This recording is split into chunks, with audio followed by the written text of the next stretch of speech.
ایک مرتبہ حضرت خضر علیہ السلام دریا کے کنارے بیٹھے تھے۔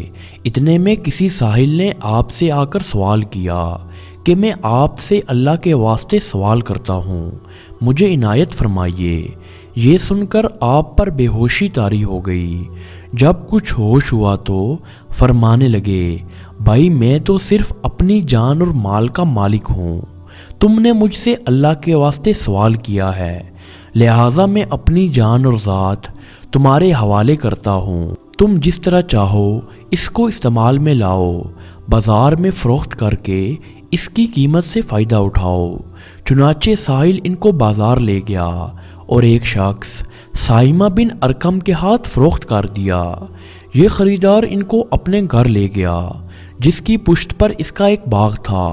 چنانچہ سائمہ نے حضرت خضر علیہ السلام کو ایک قدول دے کر کہا، اس سامنے والے پہاڑ جو 3 مربع میل میں واقع تھا، مٹی کاٹ کاٹ کر باغ میں ڈالتے رہو۔ یہ حکم دے کر سائمہ اپنی ضرورت سے کہیں چلا گیا۔ حضرت خضر علیہ السلام مٹی کاٹ کاٹ کر باغ میں ڈالنے لگے۔ جب سائمہ واپس آیا تو اس نے گھر والوں سے دریافت کیا کہ تم نے غلام کو کھانا کھلایا ہے؟ گھر والوں نے جواب دیا کہ ہمیں معلوم نہیں کہ کہاں ہے۔ یہ سن کر جب سائمہ خود کھانا لے کر باغ میں آیا تو دیکھا کہ وہ غلام یعنی حضرت خضر علیہ السلام تمام پہاڑ کی مٹی کاٹ کر باغ میں ڈال چکے تھے اور اب کام سے فارغ ہو کر اپنے حقیقی مولا کی عبادت میں مصروف تھے۔ یہ دیکھ کر سائمہ کو بڑا تعجب ہوا اور اس نے پوچھا کہ یہ تو بتائیے کہ آپ کون ہیں؟ یہ بات سن کر حضرت خضر علیہ السلام پر کچھ بے ہوشی سی طاری ہو گئی اور پھر افاقہ ہونے پر فرمانے لگے، بھائی میں خضر ہوں۔ جس کو سن کر سائمہ کے ہوش اڑ گئے کہ ان کو غلام بنا کر ایسے کام پر لگایا، یہ تو انتہائی گستاخی ہوئی۔ پھر ہوش سنبھلنے پر سائمہ نے توبہ کی اور اللہ سے معذرت خواہی کے ساتھ حضرت خضر علیہ السلام کو آزاد کر دیا اور بارگاہ الہی میں عرض کیا کہ اللہ مجھ سے اس کا مواخذہ نہ فرمائیے گا کیونکہ میں ان کو جانتا نہیں تھا۔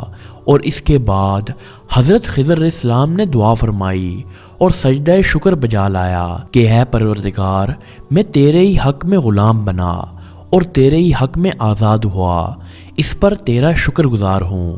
بعد ازاں واپسی کی اجازت لے کر جب دریا پر واپس آئے تو دیکھا ایک شخص کھڑا دعا کر رہا ہے کہ اے میرے پروردگار، حضرت خضر علیہ السلام کو غلامی سے رہائی عطا فرما دے اور ان کی توبہ قبول فرما۔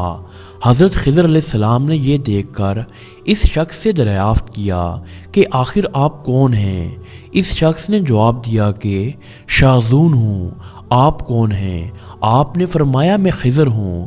اس کے بعد شاذون نے کہا، اے خضر، تم نے اپنے لیے رہنے کا مکان بنا کر دنیا طلب کی ہے، کیونکہ حضرت خضر علیہ السلام کا دریا کے کنارے پر ایک عبادت خانہ تھا۔ یہ سن کر وہ فوراً میدان میں نکل آئے اور وہیں اللہ کی عبادت میں مصروف ہو گئے۔ اس کے بعد حضرت خضر علیہ السلام نے شاذون سے کہا کہ اے شاذون، دعا کرو، اللہ میری توبہ قبول فرمائے۔ جبکہ شاذون نے دعا کی اور اللہ تعالیٰ نے شاذون کی دعا کی برکت سے حضرت خضر علیہ السلام کی توبہ قبول فرمائی۔